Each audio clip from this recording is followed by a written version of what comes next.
नमस्कार दोस्तों, आप सभी का स्वागत है आपके अपने यूट्यूब चैनल शांति निकेतन में। आज जो यह पेपर लेकर आए हैं हम, यह उत्तर प्रदेश लोक सेवा आयोग के द्वारा जो डाइट प्रवक्ता की परीक्षा हुई थी 2015 ईस्वी में, वह प्रश्न पत्र है। इसे हम हल करेंगे। यह वीडियो आपके जितने भी स्टेट असिस्टेंट प्रोफेसर के एग्ज़ाम होने वाले हैं, चाहे वो उत्तर प्रदेश का हो, मध्य प्रदेश का हो या राजस्थान का हो, उत्तराखंड का हो, उन सभी के लिए महत्वपूर्ण है। ठीक है, इसके साथ ही हिंदी सब्जेक्ट से जुड़े टीजीटी पीजीटी के अभ्यर्थियों के लिए भी यह वीडियो महत्वपूर्ण है। तो अगर वीडियो आपको अच्छा लगता है तो वीडियो लाइक करिएगा और चैनल को सब्सक्राइब करना नहीं भूलिएगा। चलिए हम सभी अपना प्रश्न पत्र हल करते हैं। तो इस प्रश्न पत्र का पहला प्रश्न हम देखते हैं। पहला प्रश्न है, सकर्मक क्रिया का उदाहरण है। तो यहाँ पे 4 विकल्प दिया गया है: दौड़ना, हंसना, पढ़ना, आना। सकर्मक क्रिया का उदाहरण क्या है? सही विकल्प हो जाएगा सी, पढ़ना। ठीक है, पढ़ना सकर्मक क्रिया का उदाहरण है। क्रिया के कह सकते हैं रचना के आधार पर क्रिया के 2 भेद होते हैं। ठीक है, 2 भेद, पहला सकर्मक और दूसरा अकर्मक। ठीक है, सकर्मक क्रिया क्या होती है? जिस क्रिया के साथ कर्म जुड़ा हुआ होता है या कर्म की संभावना होती है, वहाँ पे उसे सकर्मक क्रिया कहते हैं। जैसे वह पढ़ता है, पढ़ने की क्रिया क्या है? वो कर्म पर आधारित है कि कोई है जो पढ़ रहा है ना, वह पढ़ता है। यहाँ पढ़ना जो क्रिया है वो पुस्तक कर्म की संभावना है। ठीक है, और मतलब इसमें हम इसकी पहचान कर सकते हैं कि क्या अथवा कौन का प्रश्न करके अगर उत्तर मिल जाए तो समझ लो सकर्मक क्रिया है, नहीं तो अकर्मक क्रिया है। अकर्मक क्रिया वह है जिस क्रिया का फल कर्ता पर पड़े, उसे अकर्मक क्रिया कहते हैं। अकर्मक क्रिया का कर्म नहीं होता, इसमें कर्म नहीं होंगे। ठीक है, जैसे घोड़े दौड़ते हैं। ठीक है, तो इस क्रिया की पहचान क्या है कि क्या दौड़ता है, क्या, किसे, किसको। अगर हम क्या, किसे, किसको आदि प्रश्न करने पर कोई उत्तर नहीं मिलता तो समझ लो कि यहाँ पे अकर्मक क्रिया है। ठीक है, चलिए आगे देखेंगे। अगला प्रश्न है, निम्नलिखित में से कौन सा शब्द तद्भव है? ठीक है, तो यहाँ पे 4 विकल्प हैं: भ्रमर, व्याघ्र, क्षीर या फिर कोयल। तो सही उत्तर है डी, कोयल। कोयल जो है वो तद्भव शब्द है और इसका तत्सम रूप होता है कोकिला। ठीक है, तत्सम रूप होता है कोकिला। और तत्सम शब्द आप सभी जानते हैं, तत् प्लस सम से मिलकर बना है तत्धनसम, जिसका अर्थ है उसके समान। यानी संस्कृत के वे शब्द जिसका प्रयोग हम हिंदी में ज्यों का त्यों संस्कृत के ही रूप में करते हैं, वे तत्सम कहलाते हैं। और तद्भव होता है उससे उत्पन्न, तद प्लस तद धन भव, तद्भव, उससे उत्पन्न। यानी जो संस्कृत के जो शब्द पाली, प्राकृत, अपभ्रंश आदि से गुजरने के बाद अपने रूप को परिवर्तित किए हुए हैं, वे तद्भव कहलाते हैं। जैसे संस्कृत में हाथ को हस्त कहा जाता है, लेकिन उसका तद्भव रूप हो जाएगा हाथ, है ना। ऐसे ही भंवर का तद्भव रूप क्या हो जाएगा? भंवरा, है ना, भंवरा या भंवरा। व्याघ्र का हो जाएगा बाघ। ठीक, क्षीर का हो जाएगा खीर, कोयल का कोकिला। ठीक है, चलिए आगे बढ़ेंगे अगले प्रश्न की ओर। उम्मीद है आप सभी को समझ में आ रहा होगा। निम्नलिखित शब्दों में से नया का तत्सम रूप है। यहाँ पे देखिए फिर से तत्सम पूछा है। सही विकल्प क्या होगा? तो सही विकल्प है ए, नव्य। ठीक है, नया का नव्य होगा। ठीक है, जबकि ये जो नूतन, नवीन, नवल, ये सारे तद्भव शब्द हैं। ठीक है, इसका भी अर्थ नया ही होगा, लेकिन ये सारे तद्भव शब्द हैं। नव्य जो है वो तत्सम शब्द है, तत्सम रूप पूछा है तो इसलिए नव्य। ठीक है, चलिए आगे बढ़ेंगे। इसके अलावा आप सभी जानते हैं अग्निष्ठिका, अंगीठी को कहते हैं, अंगीठी का तत्सम रूप है। मक्खन का तत्सम रूप है मृक्षण। ठीक है, धीरज का तत्सम रूप है धैर्य और पुराना का है पुरातन। ये भी याद रखिएगा आप, परीक्षा के लिहाज से महत्वपूर्ण है। आगे बढ़ेंगे। निम्नलिखित में से तत्सम तद्भव के मेल की दृष्टि से शुद्ध युग्म है। कौन सा शुद्ध युग्म है हमें यहाँ पे बताना है। तो 4 विकल्प दिए हैं, इसमें से जो सही विकल्प है वह है डी, चुल्लिक यानी चूल्हा। यह जो है सही है। चुल्लिक का मतलब होता है चूल्हा। चुल्लिक तत्सम शब्द है और चूल्हा तद्भव शब्द है, ठीक है। और सॉरी, यहाँ पे हरिद्रा दिया है। हरिद्रा का जो तद्भव होगा वो हल्दी होता है, ना कि हरिद्वार होता है, ठीक है, याद रखिएगा। जो पृष्ठ दिया है, पृष्ठ, पृष्ठ का यहाँ पृष्ठ का अर्थ है पीठ, ठीक है, इस पृष्ठ का अर्थ है पीठ। और ये जो पर्यक है, पर्यक का तद्भव क्या होगा? पर्यक का तद्भव होगा पलंग, ठीक है, पर्यक का तद्भव होगा पलंग। चलिए आगे बढ़ेंगे अगला प्रश्न की ओर। तो सॉरी, अगला प्रश्न है हमारा, निम्नलिखित में से ओष्ठ ध्वनि नहीं है। कौन सी ओष्ठ ध्वनि नहीं है? तो 4 विकल्प दिए हैं, किसमें ओष्ठ ध्वनि नहीं होगी? सही विकल्प है ए, चा में, ठीक है। चा ओष्ठ ध्वनि के अंतर्गत नहीं आती, चा तालव्य ध्वनि के अंतर्गत आती है। पा, फा, बा, भा, मा, ये ओष्ठ ध्वनियाँ हैं, ठीक है। मतलब पा वर्ग पूरा, पा, फा, बा, भा, मा, साथ में उ और उ, ठीक है। आपके कंठ में आएगा, कंठ ध्वनियाँ हैं का वर्ग, आ, आहा और हा। तालव्य ध्वनियाँ हैं चा वर्ग के सारे वर्ण, या, स, ई। मूर्धन्य ध्वनियाँ हैं टा वर्ग, रा, खा और री। दंत ध्वनियाँ हैं ता वर्ग, ला और सा। पा वर्ग ओष्ठ ध्वनियाँ हैं, हमने बता दिया, पा वर्ग उ। दंतोष्ठ ध्वनियाँ हैं, ये याद रखिएगा, दंतोष्ठ ध्वनि है वा, ठीक है।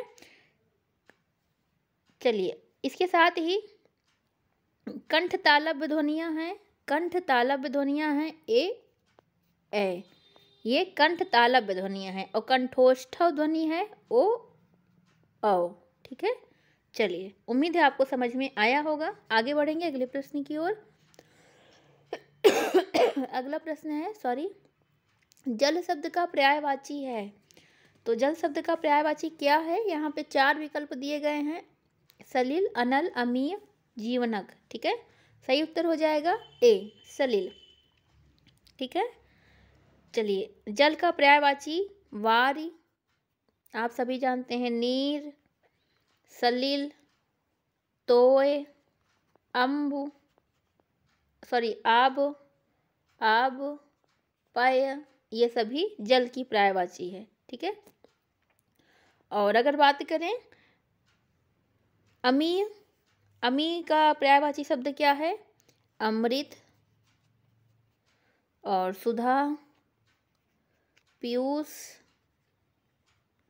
जीवनोदक, ठीक है, जीवनोदक, ठीक है। अनल की पर्यायवाची क्या है? अगर हम बात करें अग्नि, आग, ठीक है, पावक, वहनी, ज्वाला, है ना, कृषाणु,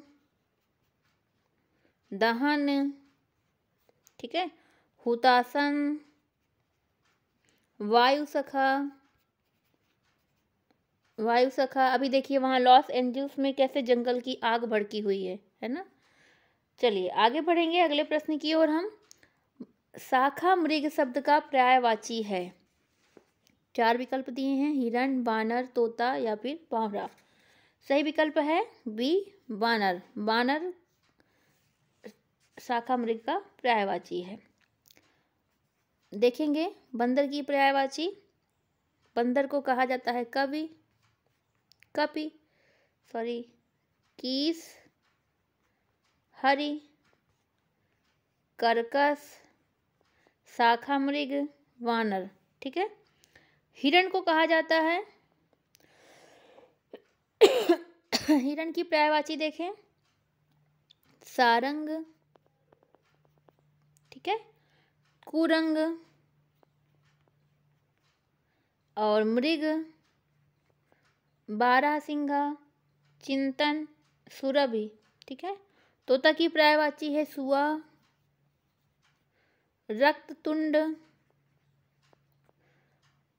दाड़िम प्रिय, ठीक है। कीर सॉरी, सुग्गा, सुक, ठीक है। चलिए सॉरी, भंवरा की पर्यायवाची है भ्रमर, अली, ठीक है। मधुकर, मधुकर, भंवरा, द्विरेफ, ठीक है। द्विरेफ भी इसकी पर्यायवाची है, याद रखिएगा। मधुराज, मधुराज, मधुप, ठीक है। और चंचरिक, और चंचरिक। चलिए आगे बढ़ेंगे अगले प्रश्न की ओर। वाज शब्द का पर्यायवाची है वाज, अश्व, बेसर, श्रृंगार या फिर किंकर। सही उत्तर हो जाएगा अश्व, ठीक है। अश्व की पर्यायवाची हम बात करें तो घोड़ा, घोटक, ठीक है। हय, वाज, जो कि यहाँ पे पूछा है, तुरंग, ठीक, और सैंधव, इसके साथ ही रविसुत, और क्या पर्यायवाची है, तुरंग, ठीक है। तुरंग हमने बता दिया था सॉरी। अगला देखेंगे श्रृंगार की, श्रृंगाल की पर्यायवाची क्या है, श्रृंगाल, शोभायु, वच्चक, जम्बुक, फेरव, मृग, धूर्तक, ठीक है। ये सियार, सियार, ठीक है, ये यही है सियार। किंकर की पर्यायवाची क्या है, नौकर, परिचर, अनुजीवी, ठीक है, और भृतक, चेतक, यही सब। चलिए आगे बढ़ेंगे अगले प्रश्न की ओर। केतु का पर्यायवाची है, 4 विकल्प दिए हैं, तो सही विकल्प है यहाँ पर डी, ध्वज, ठीक है। ध्वज की पर्यायवाचियाँ जो है वो है केतु, पताका, निशान, और फरहरा, ठीक है, इत्यादि। और अगर हम बात करें नाग की, तो नाग की पर्यायवाची है सर्प, अहि, ब्याल, चक्षुश्रवा, पवनास, फणधर, ठीक है। राहु की पर्यायवाची की बात करें तो आगव, फणी, दीर्घ, कपिलास, कृष्णपांग। अंशुक की पर्यायवाची की बात करें तो कपड़ा, वस्त्र, परिधान, चीर, पटन, पोशाक, वसन, ठीक है। चलिए आगे बढ़ेंगे। पर्यायवाची की दृष्टि से एक युग्म अशुद्ध है, 4 विकल्प दिए गए हैं, हमें बताना है कौन सा अशुद्ध है। तो सही विकल्प हो जाएगा सी, यमुना, जाह्नवी, ठीक है। यमुना, जाह्नवी अशुद्ध है। जाह्नवी जो है वो यमुना जी की पर्यायवाची नहीं, बल्कि यह गंगा जी की पर्यायवाची है, ठीक है। बाकी यमुना की पर्यायवाची की बात करें तो रवि तनया, सूर्य की पुत्री ने कहा जाता है, अर्कजा, ठीक है, कालगंगा, ठीक है, अर्कसुता, यमी, यम की बहन है इसलिए यमी, ठीक है। और गंगा जी की पर्यायवाची क्या है, देवपगा, विष्णुपदी, ध्रुवगंगा, जाह्नवी, जाह्नवी, नदीश्वरी, सुरनिम्नगा, विपदगंगा, विबुध नदी, भीष्मस, ठीक है, इत्यादि। आकाश की पर्यायवाची पुष्कर होती है, अंबर होती है, गगन, व्योम, अनंत, अंतरिक्ष, नभ, इत्यादि, ठीक है। कामदेव की जो पर्यायवाची है वह ताम्रस, सरोज, जलज, पंकज, इंदिवर, नलिन, मनोभाव, इत्यादि, ठीक है। कमल की जो पर्यायवाची होती है, सॉरी, ये जो कामदेव की पर्यायवाची है वह है मनोभाव, मदन, पंचसर, मनमथ, मनसिज, रतिपति, ठीक है। और ये जो कमल हमने जो पहले बताया वो कमल की पर्यायवाची थी, ध्यान हट गया। कमल की पर्यायवाची है ताम्रस, सरोज, जलज, पंकज, इंदिवर और नलिन, ठीक है। चलिए आगे बढ़ेंगे। अगला प्रश्न है सॉरी, अधोलिखित में कौन एक घर का पर्यायवाची है। तो हम सभी जानते हैं सही उत्तर क्या हो जाएगा ए, अयन, ठीक है। अयन शब्द घर का पर्यायवाची है, जबकि घर के अन्य पर्यायवाची शब्दों की बात करें तो गृह, सदन, अयन, गेह, आवास, निलय, आयतन, शाला, निशांत, उद्वासित, आगार, निकेत, वेश्म इत्यादि। ठीक है, चलिए आगे बढ़ेंगे। जिसका निवारण ना हो सके उसके लिए एक शब्द अनिवार्य है, क्या? ठीक है, जिसका निवारण ना हो सके वह है अनिवार्य। ठीक है, चलिए आगे बढ़ेंगे। अनिर्णित किसे कहेंगे? अनिर्णित उसे कहेंगे जिसका निर्णय ना हो सके। ठीक है, अवर्णनीय किसे कहेंगे? अवर्णनीय जिसका वर्णन ना किया जा सके। ठीक है, और ठीक है, ये सभी याद रखिएगा, ये भी परीक्षा में पूछ लेता है। आगे बढ़ेंगे अगले प्रश्न की ओर।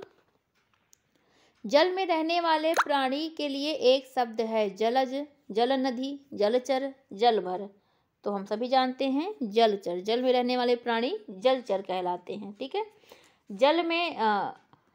जल में पैदा होने वालों को कहा जाता है जलज। ठीक है, जल में रहने वालों को कहा जाता है जलचर। जल को जो धारण करता है उसे कहते हैं जलधर। ठीक है, और जो जलनिधि, ठीक है, और ये जो कहते हैं एक शब्द है जलज, जलज हमने बता दिया, जल में उत्पन्न होने वाला। चलिए आगे बढ़ेंगे अगले प्रश्न की ओर। अगला प्रश्न है हमारा, जिसके पास कुछ ना हो उसके लिए एक शब्द। जिसके पास कुछ ना हो, जिसके पास कुछ ना हो उसे कहते हैं अकिंचन। ठीक है, जिसके पास कुछ ना हो उसे कहते हैं अकिंचन। ठीक है, अक्षम में किसे कहेंगे? अक्षम में कहेंगे जिसमें कुछ भी करने की क्षमता ना हो। अज्ञ किसे कहते हैं? वह जिसमें कुछ भी ज्ञान ना हो। असमर्थ किसे कहेंगे? जिसमें सामर्थ्य ना हो। ठीक है, अनभिज्ञ वह जिसे कुछ भी ज्ञान ना हो, कुछ भी पता ना हो। ठीक है ठीक है, याद रखिएगा। एक शब्द और आता है यहाँ पे आदित्य। ठीक है, आदित्य का ये भी कभी कभी पूछ लेता है, बहुत ज़्यादा। तो यह पहाड़ के ऊपर की समतल भूमि को कहा जाता है। ठीक है, यहाँ पे ये भी याद रखिएगा। अगला प्रश्न है, समष्टि का विलोम शब्द है, तो क्या है? समष्टि का विलोम शब्द व्यष्टि, समष्टि का व्यष्टि। ठीक है, इसके अलावा विशिष्ट का हो जाएगा साधारण, अशिष्ट का हो जाएगा शिष्ट, अपुष्टि का हो जाएगा पुष्टि। चलिए आगे बढ़ेंगे। अगला प्रश्न है, पावन शब्द का संधि विच्छेद होगा, क्या?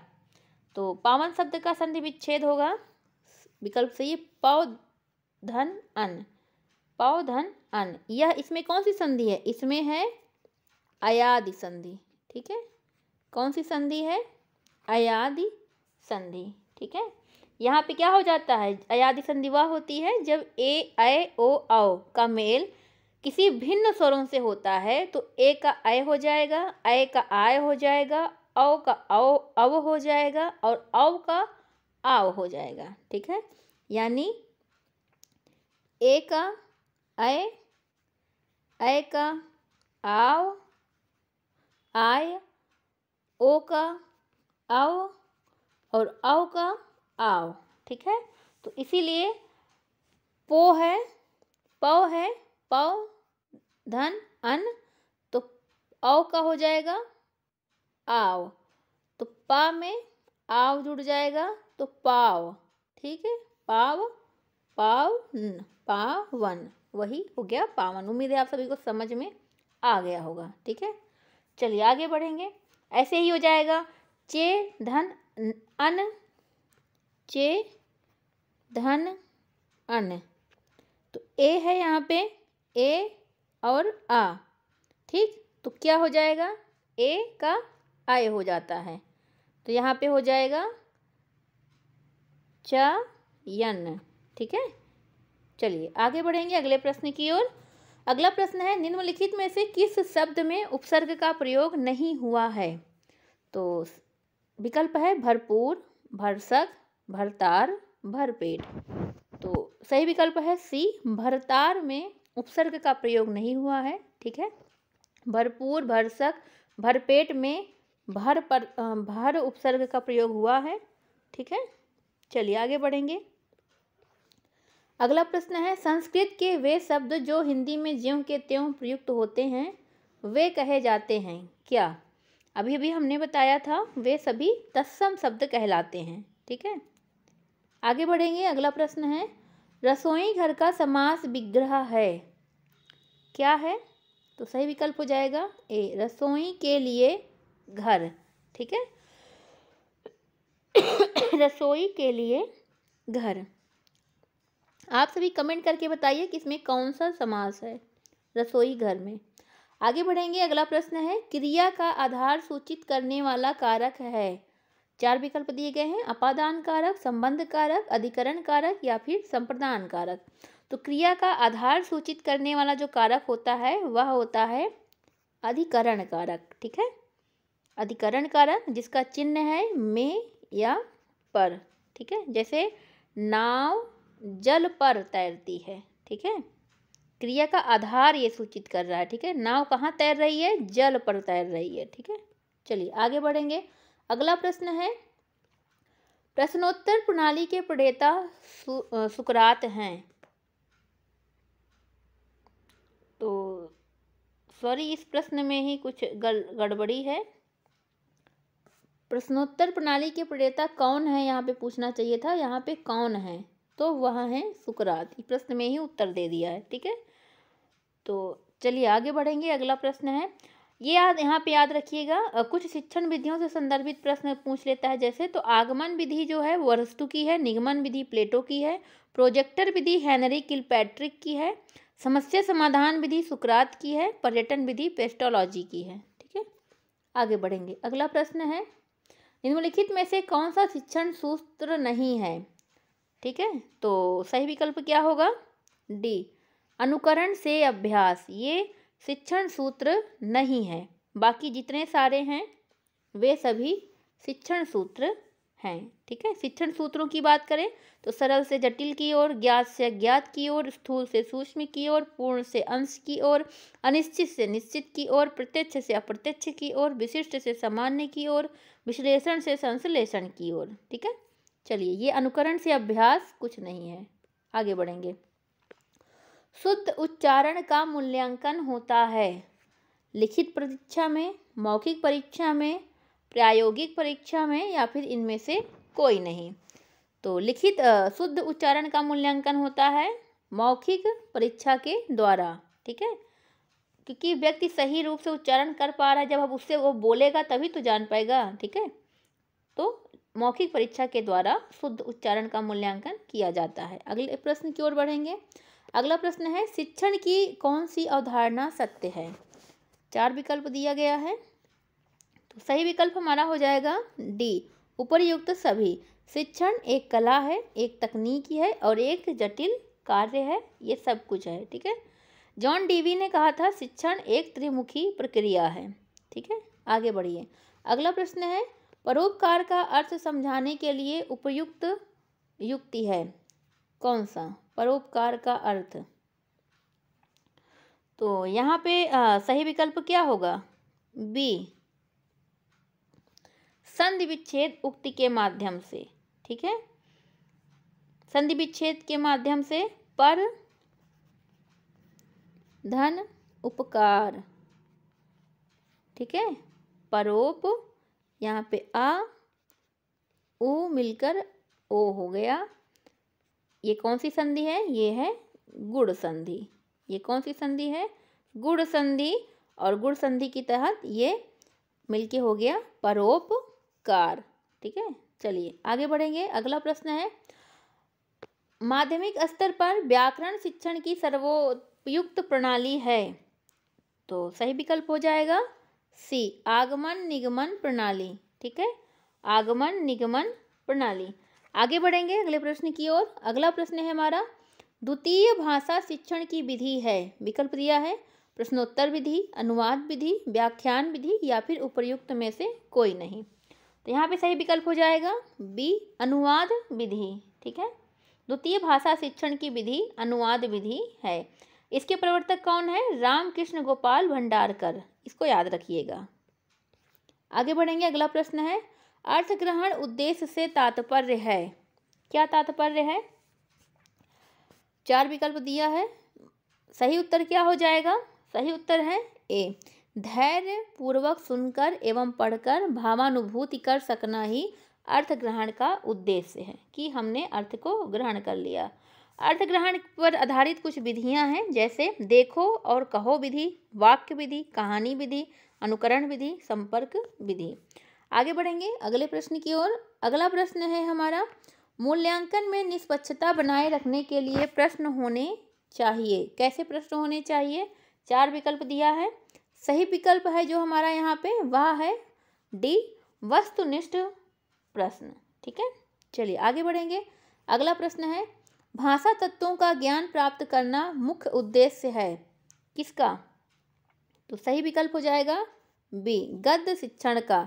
भाषा तत्वों का ज्ञान प्राप्त करना गद्य शिक्षण का प्रमुख उद्देश्य है।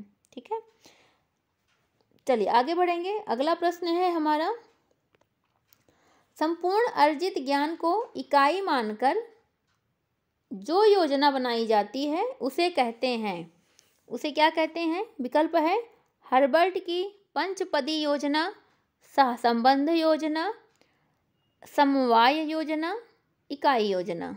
ठीक है, तो सही विकल्प हो जाएगा डी, इकाई योजना। ठीक है, संपूर्ण अर्जित ज्ञान को इकाई मानकर जो योजना बनाई जाती है उसे इकाई योजना कहेंगे। आगे बढ़ेंगे अगले प्रश्न की ओर। हिंदी के वर्ण वर्ग के पंचम वर्ण का उच्चारण होता है, क्या होता है? किस रूप में होता है? विसर्ग के रूप में, चंद्रबिंदु के रूप में, हलंत के रूप में, अनुनासिक के रूप में। सही विकल्प हो जाएगा सी, अनुनासिक के रूप में।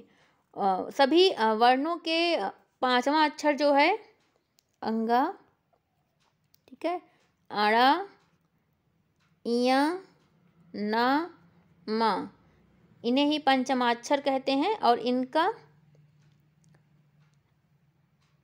इन्हीं क्या होता है? अनुनासिक के रूप में इनका प्रयोग होता है। चलिए आगे बढ़ेंगे। लिखना पढ़ने से पहले सिखाया जाना चाहिए, यह किसका विचार है? तो यह विचार है मॉन्टेसरी का। ठीक है, आगे बढ़ेंगे अगले प्रश्न की ओर। जैकहॉट विधि द्वारा शिक्षण किया जाता है किसका?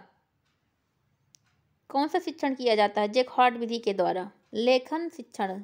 ठीक है, चलिए आगे बढ़ेंगे। इस विधि में क्या होता है?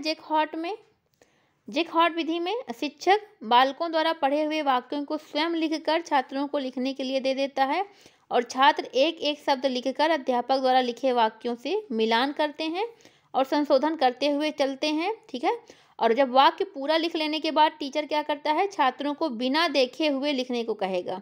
यही जो विधि है ये जैकहॉट विधि कहलाती है। यह हमारी भारतीय पद्धति पर आधारित है। चलिए आगे बढ़ेंगे।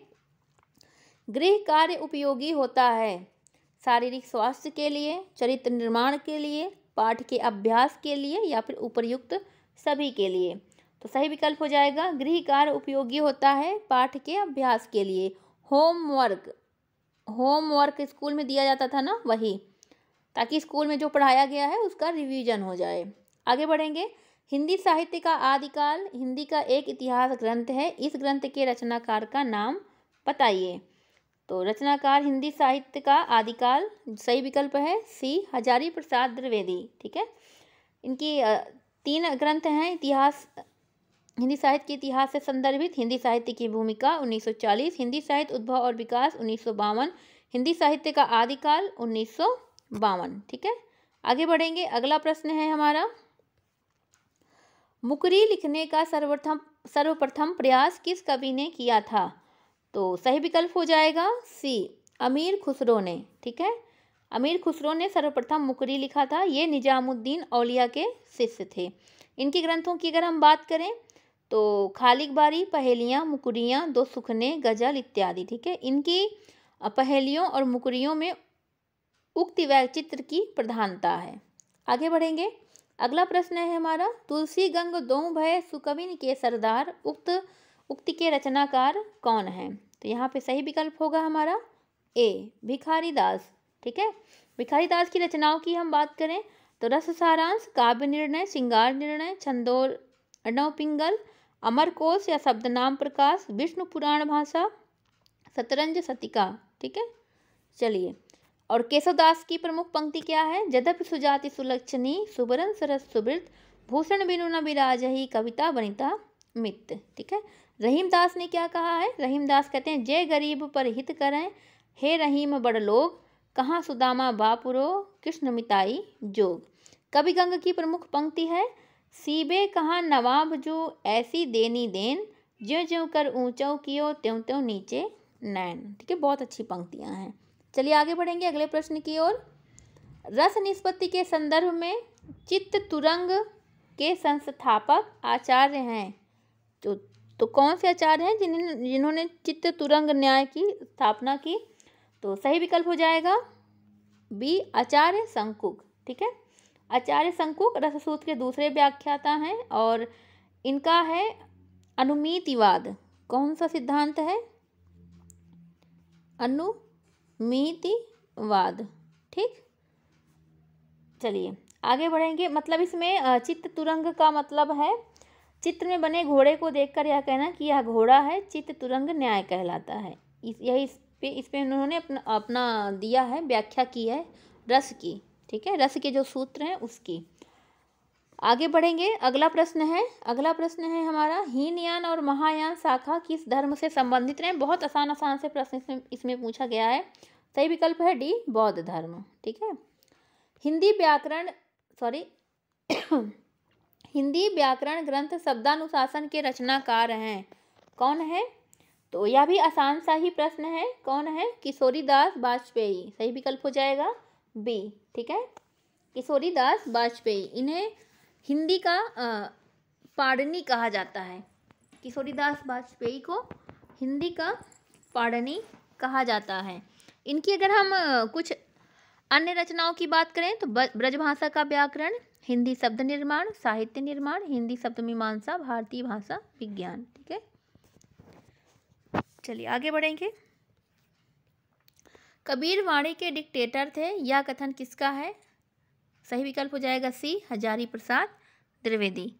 आगे बढ़ेंगे, अगला प्रश्न है, वीरता जब भागती है तो अपने पीछे राजनीति की छल छिद्र की धूल उड़ाती है, यह कथन प्रसाद के किस नाटक का है? बहुत ही अच्छा सा प्रश्न है। यह है ध्रुव स्वामिनी से। ठीक है, सही विकल्प हो जाएगा डी।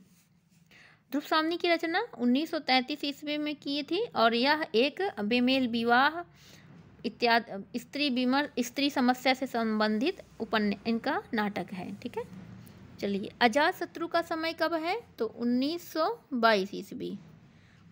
स्कंदगुप्त 1928 ईस्वी। चंद्रगुप्त 1931 ईस्वी। ठीक है, चलिए आगे बढ़ेंगे अगले प्रश्न की ओर।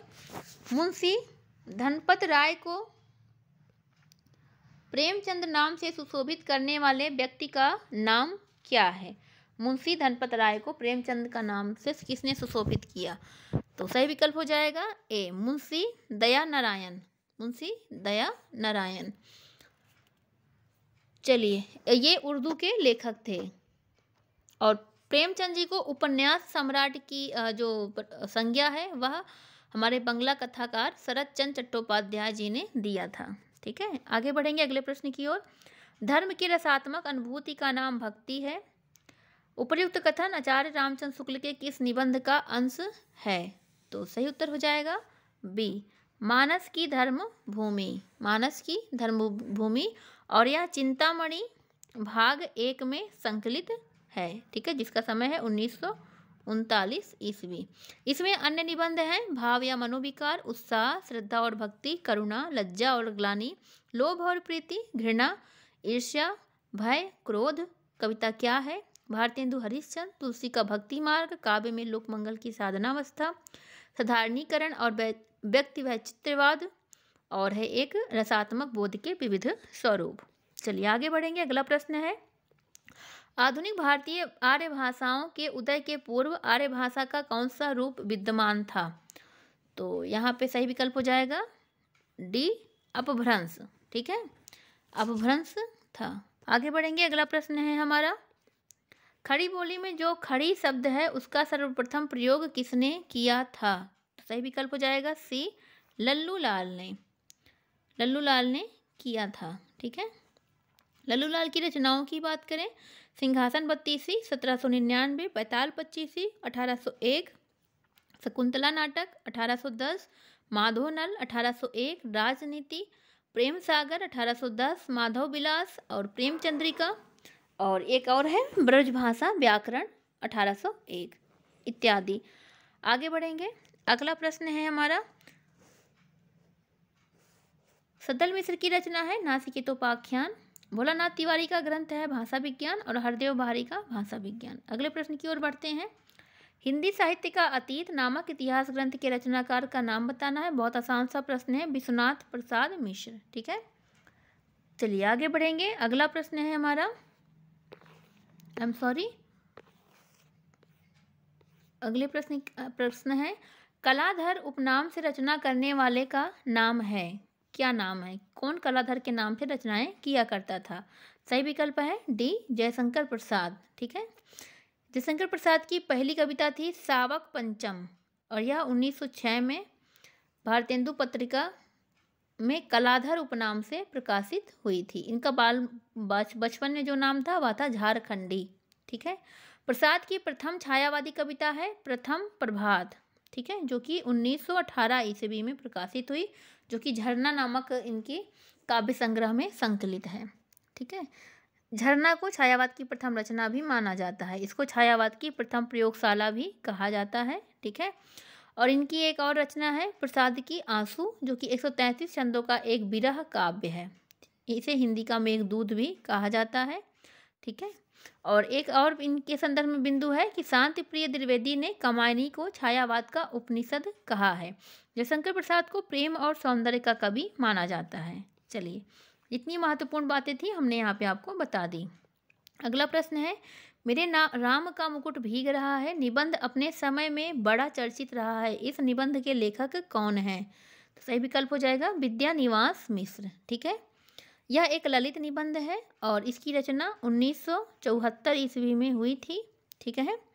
और इनके अन्य निबंधों की बात करें, चितवन की छां 1953, साहित्य का खुला आकाश 1996, हल्दी दूब 1955, आकाश का पंछी और बंजारा मन 1963, कदम की फूली डाल 1956, तुम चंदन हम पानी 1957, पीपल के बहाने 1994, ठीक है।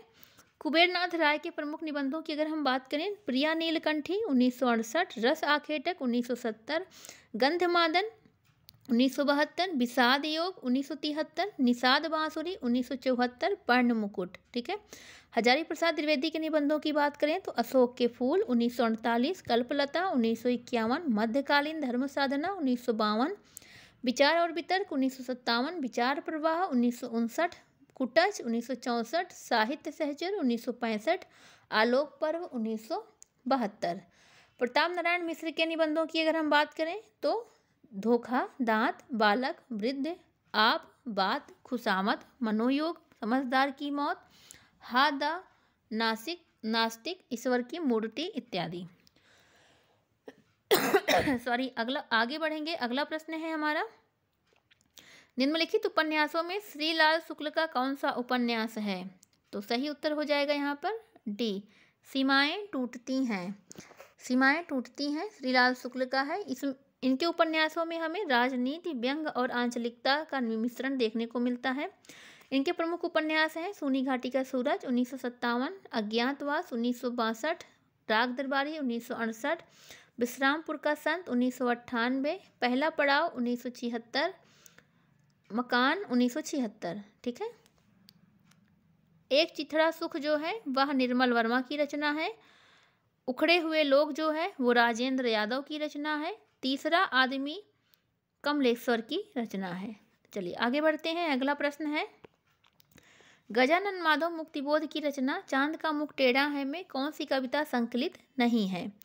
तो इस प्रश्न का सही उत्तर हो जाएगा ए, जन्मदिन की धूम में इसमें संकलित नहीं है, ठीक है। जबकि एक स्वप्न कथा, भूल गलती, ब्रह्म राक्षस इत्यादि इसमें संकलित है। 1964 ईस्वी में चांद का मुख टेढ़ा है को ज्ञानपीठ पुरस्कार प्राप्त हुआ था। ठीक है, आगे बढ़ेंगे। अगला प्रश्न है हमारा, मिलजुल मन उपन्यास की लेखिका कौन है? तो सही विकल्प हो जाएगा सी, मृदुला गर्ग। इन्हें 2013 में साहित्य अकादमी पुरस्कार भी मिला है। इनके अन्य उपन्यासों की बात करें, उसके हिस्से की धूप 1975, वंशज 1976, चितकोबरा 1989, 79, अनित्य, मैं और मैं, कठगुलाब 1996। ठीक है, मन्नू भंडारी के हम उपन्यासों की बात करें तो आपका बंटी और अपना महाभोज, आपका बंटी 1971 और महाभोज 1979। कृष्णा सोबती के प्रमुख उपन्यास हैं मित्रों मरजानी 1967, सूरजमुखी अंधेरे में 1972, जिंदगी नामा 1979, दिलोदानिश 1993, समय सरगम। उषा प्रियमवदा के प्रमुख उपन्यासों की बात करें जो चर्चित हैं, 55 खंभे लाल दीवारें 1961, रुकोगी नहीं राधिका 1967, शेष यात्रा 1984, अंतर्वसी 2000, भय कबीर उदास 2007। अगले प्रश्न की ओर बढ़ते हैं। अगला प्रश्न है, हिंदी नवरत्न एक आलोचनात्मक कृति है जिसके आलोचक रचनाकार कौन है? सही उत्तर हो जाएगा बी, मिश्र बंधु। ठीक है, इसकी जो रचना हुई, प्रकाशन हुआ इस ग्रंथ का 1910 ईस्वी में। चलिए आगे बढ़ेंगे। इसी रचना में सर्वप्रथम मिश्र बंधुओं ने देव बड़े की बिहारी विवाद को प्रारंभ किया था और इन्होंने देव को श्रेष्ठ बताते हुए तुलसी और सूर्य के समकक्ष रखा था इनको। ठीक है, चलिए आगे बढ़ेंगे। अगला प्रश्न है, आचार्य वामन ने काव्य हेतु के स्थान पर किस शब्द का व्यवहार किया है? तो यहाँ पे सही उत्तर हो जाएगा काव्यांग। ठीक है, काव्य हेतु के स्थान पर इन्होंने काव्यांग शब्द का व्यवहार किया है। इनके ग्रंथ का नाम है काव्यालंकार सूत्र वृत्ति। चलिए आगे बढ़ेंगे। अगला प्रश्न है हमारा, भारतीय रस सिद्धांत में साधारणीकरण का प्रयोग सर्वप्रथम किसने किया था? सही विकल्प हो जाएगा सी, आचार्य भट्ट नायक ने। ठीक है, आचार्य भट्ट नायक ने सर्वप्रथम प्रयोग किया था साधारणीकरण का। रस को ब्रह्मानंद सहोदर सर्वप्रथम भट्ट नायक ने ही कहा था। ठीक है, इनके अनुसार विभाव इत्यादि का जो है वह साधारणीकरण होता है। ठीक है, आगे बढ़ेंगे अगले प्रश्न की ओर। अगला प्रश्न है हमारा, निम्नलिखित में से कौन सा कथन स्वच्छंदतावाद की विशेषता नहीं है? विकल्प है बाह्य भावावेग पर बल, कल्पना व्यापार का महत्व, व्यक्ति स्वातंत्र पर बल, मानवतावादी जीवन दृष्टि पर बल। सही उत्तर हो जाएगा ए, बाह्य भाववेग पर बल। ठीक है, चलिए बाकी सारे विशेषता हैं। आगे बढ़ेंगे अगले प्रश्न की ओर। रघुवर जस प्रताप के आगे, चंद मंद रवि तापहि त्यागे, उपर्युक्त पंक्ति में कौन सा अलंकार है?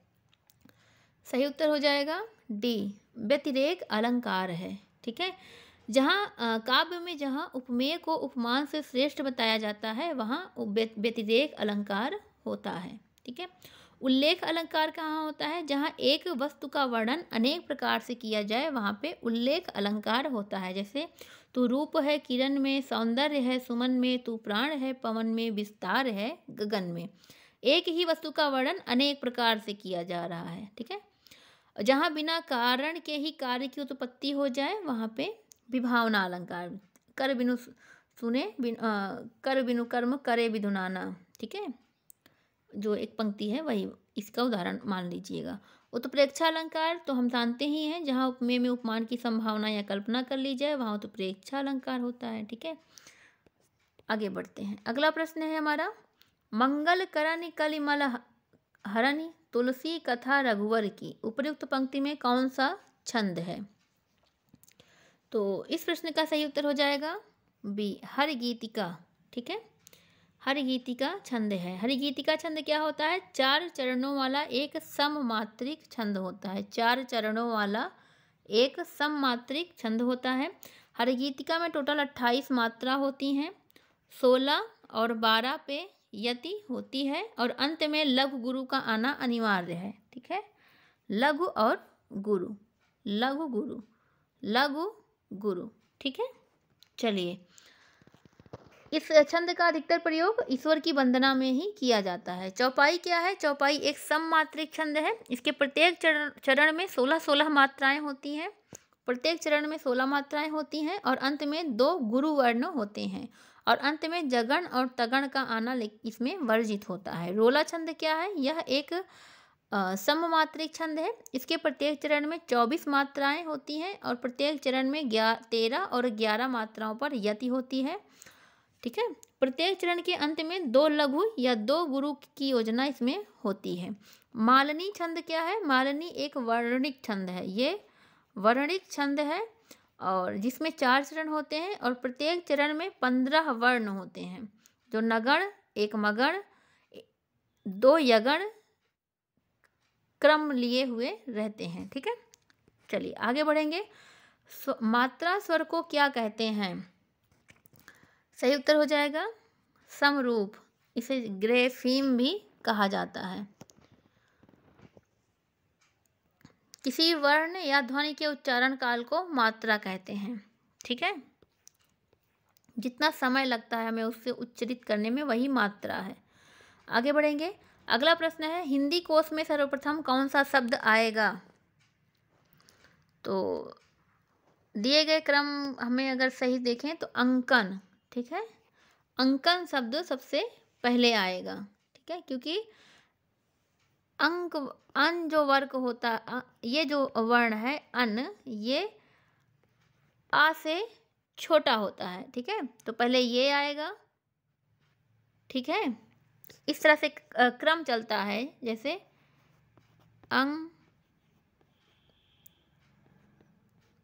ठीक है, फिर आह, फिर आ, ये आ का है, फिर उसके बाद बड़ा आ, है ना, ये वर्ण है।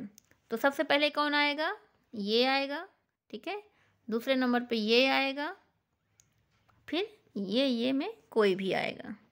चलिए आगे बढ़ते हैं। अगला प्रश्न है, वे शब्द जिनके सार्थक खंड ना हो सके उन्हें क्या कहेंगे?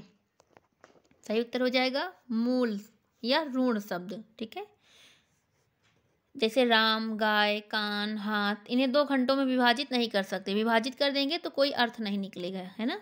धन, बल। चलिए आगे बढ़ेंगे। अगला प्रश्न है, हरिदास संप्रदाय को किस अन्य नाम से भी पुकारा जाता है? आसान सा प्रश्न है। सखी संप्रदाय, स्वामी हरिदास ने इसकी स्थापना की थी। चलिए आगे बढ़ेंगे। यह निम्बार्क संप्रदाय से भी जुड़ा हुआ है। भाषा विज्ञान की दृष्टि से प्रयत्न लाघव का अर्थ है। क्या है प्रयत्न लाघव का अर्थ? तो सही उत्तर हो जाएगा डी, उच्चारण की सुविधा। ठीक है, उच्चारण की सुविधा ही प्रयत्न लाघव कहलाता है। आगे बढ़ेंगे। वाराणसी का बनारस रूप में विकास उदाहरण है। किस चीज़ का उदाहरण है ये? व्यंजन विपर्यय का। ठीक है, किसी शब्द के व्यंजन, स्वर, व्यंजन या अक्षर एक स्थान से दूसरे स्थान पर चले जाते हैं और दूसरे स्थान के पहले स्थान पर आ जाते हैं, उसे विपर्यय कहते हैं। जैसे अमरूद, जो अमरूद शब्द है, इसको अधिकतर देखिए ग्रामीण क्षेत्रों में अरमूद कहा जाता है। अरमूद, यहाँ पे क्या हो गया? व्यंजन विपर्यय हो गया। ठीक है, जैसे ब्राह्मण, ब्राह्मण, ब्राह्मण को क्या कह देते हैं? ब्राह्मण, ब्राह्मण। ठीक है, वैसे ही वाराणसी को बनारस, लखनऊ को नखलऊ। ठीक है, नखलऊ, ये हो जाएगा व्यंजन विपर्यय। सही उत्तर होगा ए। आगे बढ़ेंगे। अगला प्रश्न है, हिंदी भाषा का सर्वप्रथम व्याकरण नागरी प्रचारणी सभा काशी की देखरेख में किया गया, जिसका नाम था हिंदी व्याकरण। इसके लेखक थे, कौन थे? तो कामता प्रसाद गुरु। ठीक है, चलिए, इन्हें हिंदी व्याकरण का पाणिनि कहा जाता है। आगे बढ़ेंगे। अगला प्रश्न है, आज समाचार पत्र के संपादक कौन थे? सही उत्तर हो जाएगा सी, शिव प्रसाद गुप्त। ठीक है, इन्होंने 5 सितंबर 1920 ईस्वी में वाराणसी से इस पत्र की स्थापना की थी। आगे बढ़ेंगे अगले प्रश्न की ओर। तीसरी सत्ता उपन्यास के लेखक का नाम क्या है? विकल्प है गिरिराज किशोर, श्रीलाल शुक्ल, गोविंद मिश्र या फिर निर्मल वर्मा। सही उत्तर हो जाएगा ए गिरिराज किशोर। तीसरी सत्ता गिरिराज किशोर की रचना है और इसका समय है 1982 ईस्वी। गिरिराज किशोर की अन्य रचनाएं हैं अन्य उपन्यास लोग, चिड़ियाघर, यात्राएं, जुगलबंदी, यथा प्रस्तावित, परिशिष्ट, असलहा, दाई घर, यातना घर, पहला गिरमिटिया। ठीक है, पहला गिरमिटिया पर इन्हें व्यास सम्मान मिला हुआ है। आगे बढ़ेंगे, अगला प्रश्न है नाटक में अर्थ प्रकृतियां कितनी मानी गई हैं? तो सही उत्तर हो जाएगा सी 5। ठीक है, अर्थ प्रकृति का वर्णन हमें धनंजय की रचना 10 रूपकम में मिलता है, जिसमें 5 प्रकार की अर्थ प्रकृतियां बताई गई हैं। अगला प्रश्न है मतवाला पत्रिका के स्थायी स्तंभ चाबुक में निराला जी अपनी रचना किस नाम से लिखते थे? सही उत्तर हो जाएगा ए गरगज सिंह वर्मा के नाम से। ठीक है, गरगज सिंह वर्मा के नाम से लिखते थे। आगे बढ़ेंगे, अगला प्रश्न है राष्ट्रभाषा संदेश पाक्षिक पत्र कहाँ से प्रकाशित होता है? सही उत्तर है ए इलाहाबाद से। ठीक है, अगले प्रश्न की ओर बढ़ेंगे भक्तमाल के रचयिता नाभादास के गुरु का नाम था, क्या नाम था? तो 4 विकल्प दिए गए हैं, सही उत्तर हो जाएगा डी नाभादास के गुरु का नाम था अग्रदास। ठीक है, और इनका वास्तविक नाम था नारायण दास। ठीक है, चलिए आगे बढ़ेंगे, अगला प्रश्न है नई कविता परंपरा का तिरस्कार है और नई कविता परंपरा का तिरस्कार है और नई कहानी परंपरा का विस्तार, यह कथन किसका है? महत्वपूर्ण कथन है, यह कथन है राजेंद्र यादव का। सही विकल्प हो जाएगा बी। ठीक है, चलिए आगे बढ़ेंगे, अगला प्रश्न है हमारा हजारी प्रसाद द्विवेदी के उपन्यास अनामदास का पोथा में किस उपनिषद के सर्वाधिक स्थलों का प्रयोग किया गया है? तो सही विकल्प यहाँ पे होगा बी छांदोग्य उपनिषद से। ठीक है, इसमें 2 उपनिषद को आधार बनाया गया है, छांदोग्य और बृहदारण्य। ठीक है, अनामदास के पोथा में, जिसका समय है 1976 ईस्वी। चलिए आगे बढ़ेंगे, अगला प्रश्न है भूल कहत नवरस सुकविन सकल मूल श्रृंगार, यह उक्ति किस आचार्य की है? सही उत्तर हो जाएगा देव। ठीक है, आचार्य रामचंद्र शुक्ल ने कहा है कि देवदत्त आचार्य और कवि दोनों मतों में सामने आते हैं। हजारी प्रसाद द्विवेदी जी कहते हैं कि मतीराम और जसवंत सिंह के बाद यदि कोई सचमुच ही शक्तिशाली कवि और आलंकारिक कवि हुआ तो वह देव कवि थे। ठीक है, चलिए आगे बढ़ेंगे, अगला प्रश्न है हमारा स्र एक संयुक्त व्यंजन है, इसमें किन 2 वर्णों को सम्मिलित किया गया है? आसान सा प्रश्न है, सही उत्तर हो जाएगा सी, विकल्प है सी सा और रा वर्णों को। ठीक है, एक और वर्ण बनता है संयुक्त व्यंजन है छ, यह मिला है का और सा से। ठीक है, त्रा आप सभी को पता होगा, त्रा किससे मिलके बना है? ता और रा से। ठीक है, ज्ञा जा और इया से ज्ञा। ठीक, और एक ये स्रा है सा और रा से।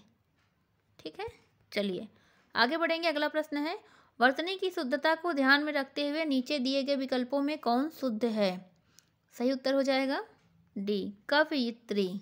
ठीक है, ये शुद्ध है, बाकी ये तीनों ही अशुद्ध है। चलिए आगे बढ़ेंगे, अगला प्रश्न है शंबुक वध के रचनाकार हैं, तो कौन है? सही विकल्प हो जाएगा बी जगदीश गुप्त, और इसका समय है 1956 ईस्वी, और यह दलित विमर्श से संबंधित एक ग्रंथ है जिसमें शंबुक नाम का एक शूद्र होता है, उस शूद्र को तपस्या के दौरान राम जी के द्वारा मारे जाने की कथा इसमें वर्णित की है। जगदीश गुप्त के कुछ अन्य काव्य संग्रहों की अगर हम बात करें, नाव के पाँव, शब्ददंश, शंबुक, हिमवृद्ध, आदित्य एकांत, बहुलोचना नदी, युग्म, सांझ, गोपा गौतम, बोधि वृक्ष, जयंत। ठीक है, आगे बढ़ेंगे अगले प्रश्न की ओर। स्वरों के उच्चारण में लगने वाले समय को कहते हैं, आसान सा प्रश्न है, मात्रा कहते हैं। ठीक है, चलिए आगे बढ़ेंगे।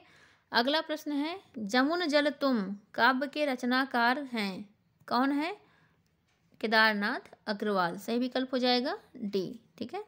इनकी प्रमुख रचनाएं हैं युग की गंगा, नींद के बादल, लोक और आलोक, फूल नहीं रंग बोलते हैं, आग का आईना, गुल मेहंदी, हे मेरी तुम, कहे केदार खरी खरी, अपूर्वा, जमुन जल तुम, बोले बोल अबोल, आत्मगंध, बसंत में हुई प्रसन्न पृथ्वी। चलिए आगे बढ़ेंगे। अगला प्रश्न है, कल्पांत कल्पांत शब्द में कौन सी संधि है? ठीक है, यहाँ पे पूछा गया है। सही विकल्प है सी, दीर्घ संधि। पूछा है कल्पांत में कौन सी संधि है? यहाँ पे कल्प धन अंत, आ धन आ हो गया दीर्घ आ, तो हो जाएगा कल्प धन अंत का कल्पांत। ठीक है। चलिए आगे बढ़ेंगे। अगला प्रश्न है हमारा, मोम सा तन घुल रहा, अब दीप सा मन जल चुका है, उपर्युक्त पंक्तियों में अलंकार है, कौन सा अलंकार है? तो सही विकल्प हो जाएगा बी, पूर्णोपमा। ठीक है। उपमा अलंकार के 4 अंग होते हैं और 2 भेद होते हैं, ये सभी को पता है। इसके 2 भेद हैं, एक होती है 4 अंग हैं उपमेय, उपमान, वाचक और धर्म, और 2 उपभेद होते हैं, एक होती है पूर्णोपमा, एक होती है लुप्तोपमा। जिसमें उपमा के चारों अंग उपस्थित हों उसे पूर्णोपमा अलंकार कहते हैं। तो इसमें उपमा के चारों ही अंग उपलब्ध हैं, इसलिए यह पूर्णोपमा अलंकार है। चलिए आगे बढ़ेंगे। अगला प्रश्न है, कोठरी की बात कहानी अद्भुत है, इसके लेखक हैं? कोठरी की बात एक कहानी है, वह अद्भुत है, इसके लेखक कौन है? तो लेखक हैं अज्ञेय। ठीक है। इसका समय है 1945 ईस्वी। कोठरी की बात। शरणार्थी इनकी अन्य कहानी है 1948 ईस्वी। जयदोल। ठीक है। विपतगा 1937, परंपरा 1944। ठीक है, याद रखिएगा। अगला है, पहला गिरमिटिया उपन्यास के लेखक कौन है? अभी हमने बताया था गिरिराज किशोर। ठीक है। चलिए आगे बढ़ेंगे। अगला प्रश्न है हमारा, निम्नलिखित में से कौन सी कहानी पंडित चंद्रधर्म शर्मा गुलेरी की कृत नहीं है? तो इस प्रश्न का सही उत्तर है सी, 11 वर्ष का समय इनका नहीं है, यह है आचार्य शुक्ल जी का। और बाकी बुद्धू का कांटा उसने कहा था सुखमय जीवन, ये तीनों ही चंद्रधर शर्मा गुलेरी जी की कहानियां हैं। ठीक है। आगे बढ़ेंगे अगले प्रश्न की ओर। अगला प्रश्न है, निम्नलिखित में से किस शब्द की वर्तनी अशुद्ध है? ज्योत्सना, श्रृंगार, उज्ज्वल, अध्यात्म। तो यहाँ पे सही विकल्प हो जाएगा ए, ज्योत्सना की वर्तनी अशुद्ध है। ठीक है। यहाँ पे लिखा है ज्योत्सना, जबकि शुद्ध क्या होगा? शुद्ध होगा ज्योत्सना। ठीक है, ज्योत्सना। बाकी श्रृंगार, उज्ज्वल और अध्यात्म तीनों शुद्ध है। चलिए आगे बढ़ेंगे। निम्नलिखित शब्दों में से किस शब्द में तत्पुरुष समास है? सही उत्तर हो जाएगा सी, पराधीन। पराधीन में संबंध कारक तत्पुरुष समास है। ठीक है। आगे बढ़ेंगे अगले प्रश्न की ओर। किस रस का स्थायी भाव जुगुप्सा है? तो सही उत्तर हो जाएगा विभत्स। ठीक है, विभत्स रस का स्थायी भाव जुगुप्सा है। अगला प्रश्न है, कारण के बिना कार्य के होने का वर्णन होने पर कौन सा अलंकार होता है? विभावना अलंकार होता है। अगला प्रश्न है, जिस तरह हम बोलते हैं उस तरह तू लिख, और उसके बाद भी हमसे बड़ा तू दिख। इस पंक्तियों के रचनाकार कौन हैं? तो इन पंक्तियों के जो रचनाकार हैं वह हैं भवानी प्रसाद मिश्र। ठीक है। इन्हें सहजता का कवि भी कहा जाता है। 1972 में इनकी बुनी हुई रस्सी पर इन्हें साहित्य अकादमी पुरस्कार दिया गया था। इनके अन्य रचनाएं हैं गीत फरोश 1956, चकित है दुख 1968, गांधी पंचसती 1969, इदन्नम 1977, मानसरोवर, तूस की आग, कालजयी इनका खंड काव्य है 1978। आगे बढ़ेंगे। कलम का सिपाही हिंदी गद्य की किस विधा की रचना है? तो यह है जीवनी। ठीक है।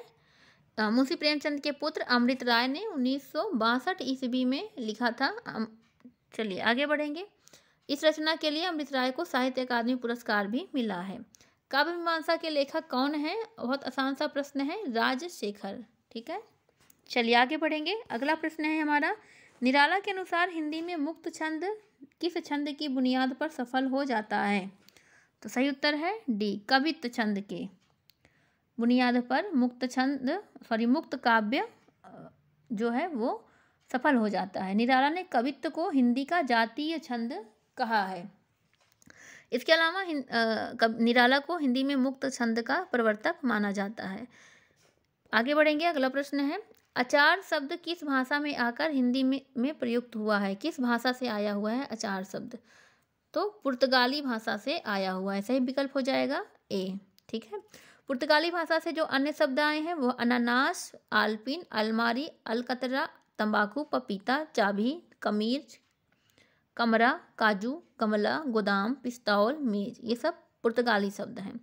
अरबी शब्दों की बात करें कुछ शब्दों की, तो अम्ल, अजब, अदालत, आदमी, इलाज, ईमान, कीमत, एहसान, औरत, जलेबी, जहाज, मुकदमा, दवा, दुकान, दिमाग, तारीख, दुनिया।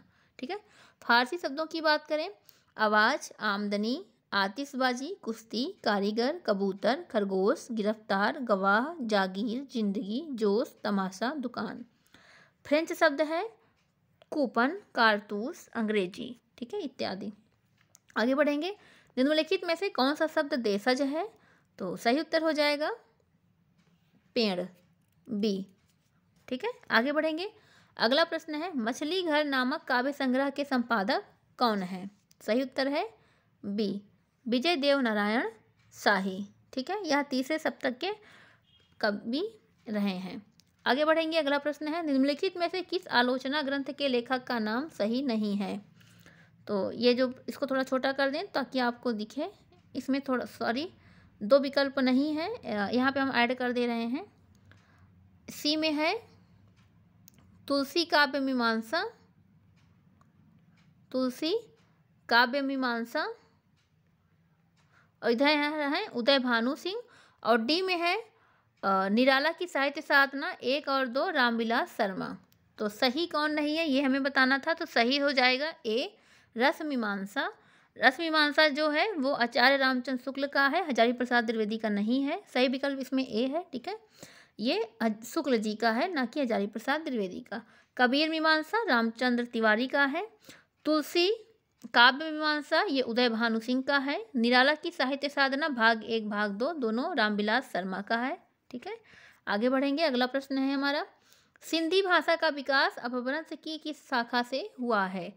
सही उत्तर हो जाएगा सी, ब्राह्मचड़। ठीक है, चलिए आगे बढ़ेंगे। अगला प्रश्न है, पुरानी हिंदी ग्रंथ के लेखक कौन हैं?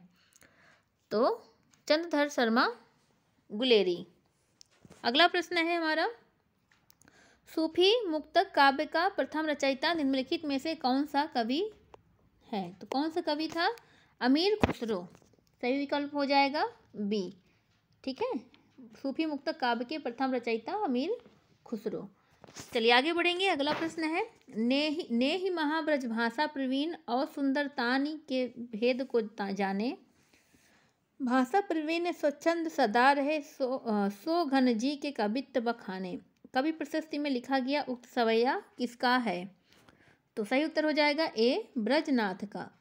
ठीक है, यह सवैया उन्होंने कवि घनानंद जी के लिए लिखा था।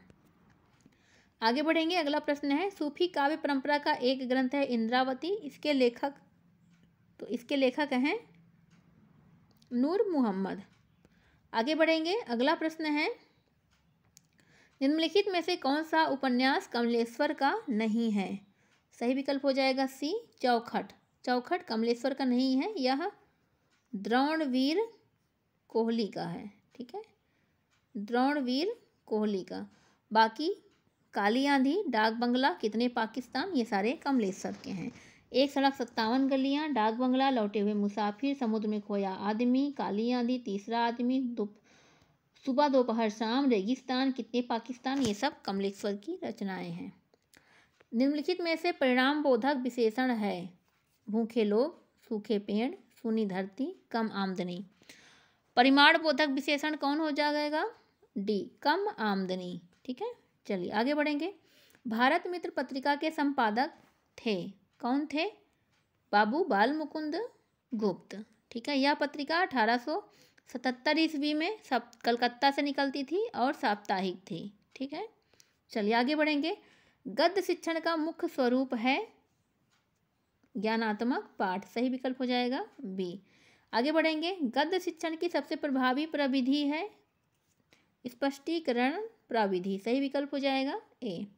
आगे बढ़ेंगे। अगला प्रश्न है, कविता शिक्षण में कठिन शब्दार्थ हेतु प्रयोग किए जाने वाली प्रविधि है, कौन सी प्रविधि है? विकल्प है प्रत्यक्ष वस्तु प्रदर्शन विधि, पर्यायवाची विधि, तुलना विधि, या फिर इनमें से कोई नहीं। तो इनमें से कोई भी कविता शिक्षण में कठिन शब्दार्थ हेतु प्रयोग किए जाने वाली प्रविधि नहीं है। जो प्रविधि है वह है व्याख्या विधि। ठीक है, व्याख्या विधि। चलिए आगे बढ़ेंगे। अगला प्रश्न है हमारा, कथा साहित्य के शिक्षण का उद्देश्य है, क्या उद्देश्य है? उपर्युक्त सभी विकल्प सही हैं, यानी पढ़ने में रुचि विकसित करना, कल्पना शक्ति का विकास करना, चारित्रिक विकास करना। ठीक है, चलिए आगे देखेंगे। अगला प्रश्न है हमारा, प्रभावी व्याकरण शिक्षण के लिए मुख्य शिक्षण कौशल है क्या? उदाहरणों से समझाने का कौशल, सही विकल्प हो जाएगा ए। अगला प्रश्न है, रचना शिक्षण का अर्थ है, क्या अर्थ है? तो सही उत्तर हो जाएगा ए, भावों विचारों की शुद्ध अभिव्यक्ति सिखाना। ठीक है, चलिए आगे देखेंगे। अगला प्रश्न है हमारा, शिक्षण कौशलों के विकास के लिए किस पाठ योजना का प्रयोग आवश्यक है? सही उत्तर हो जाएगा बी, सूक्ष्म पाठ योजना। ठीक है, चलिए आगे बढ़ेंगे। अगला प्रश्न है हमारा, वर्तनीगत अशुद्धियों का प्रमुख कारण है, सही विकल्प है डी, उपर्युक्त सभी। लिपि का सही ज्ञान न होना, उच्चारण की अशुद्धता, क्षेत्रीय बोलियों का प्रभाव, सभी इसमें आएगा। मूल्यांकन आयाम के प्रवर्तक हैं ब्लूम, सही विकल्प हो जाएगा ए। आगे बढ़ेंगे। पाठ योजना में सबसे पहले निर्धारित किया जाता है क्या? सही उत्तर हो जाएगा बी, शिक्षण उद्देश्य। ठीक है, चलिए आगे बढ़ेंगे। अगला प्रश्न है, छात्रों को हिंदी साहित्य के इतिहास की रूपरेखा से परिचित कराना किस प्रकार का उद्देश्य है? तो किस प्रकार का उद्देश्य है? ज्ञानात्मक उद्देश्य। ठीक है, आगे बढ़ेंगे। अगला प्रश्न है, गद्य शिक्षण में आप वसुंधरा शब्द के आशय को कैसे समझाएंगे? तो हम उसके पर्याय कथन के द्वारा समझाएंगे। ठीक है, गद्य शिक्षण में। गद्य शिक्षण में किसका विशेष महत्व नहीं है? तो जिसका विशेष महत्व नहीं है वह है लय युक्त सस्वर वाचन का। ठीक है, निम्नलिखित में से कौन सी नाटक शिक्षण की विधि नहीं है? तो कौन सा नहीं है? वह है समीक्षा विधि। आगे बढ़ेंगे। अगला प्रश्न है, अंतिम प्रश्न, हिंदी साहित्य की आगमन विधि का संबंध है किससे? ए, विशिष्ट से सामान्य की ओर। तो ये रहा ये प्रश्न पत्र। आगे जो अगला प्रश्न हम लेकर आएंगे, प्रश्न पत्र जो लेकर आएंगे वह राजस्थान असिस्टेंट प्रोफेसर का होगा। ठीक है, जो कि सभी स्टेट असिस्टेंट प्रोफेसर के लिए महत्वपूर्ण होगा। तो आप ज़रूर देखिएगा अगला वीडियो, और अगर ये वीडियो आपको अच्छा लगा तो वीडियो लाइक करिएगा और चैनल को ज़रूर सब्सक्राइब करिएगा। मिलते हैं अगले प्रश्न पत्र के साथ, तब तक के लिए धन्यवाद।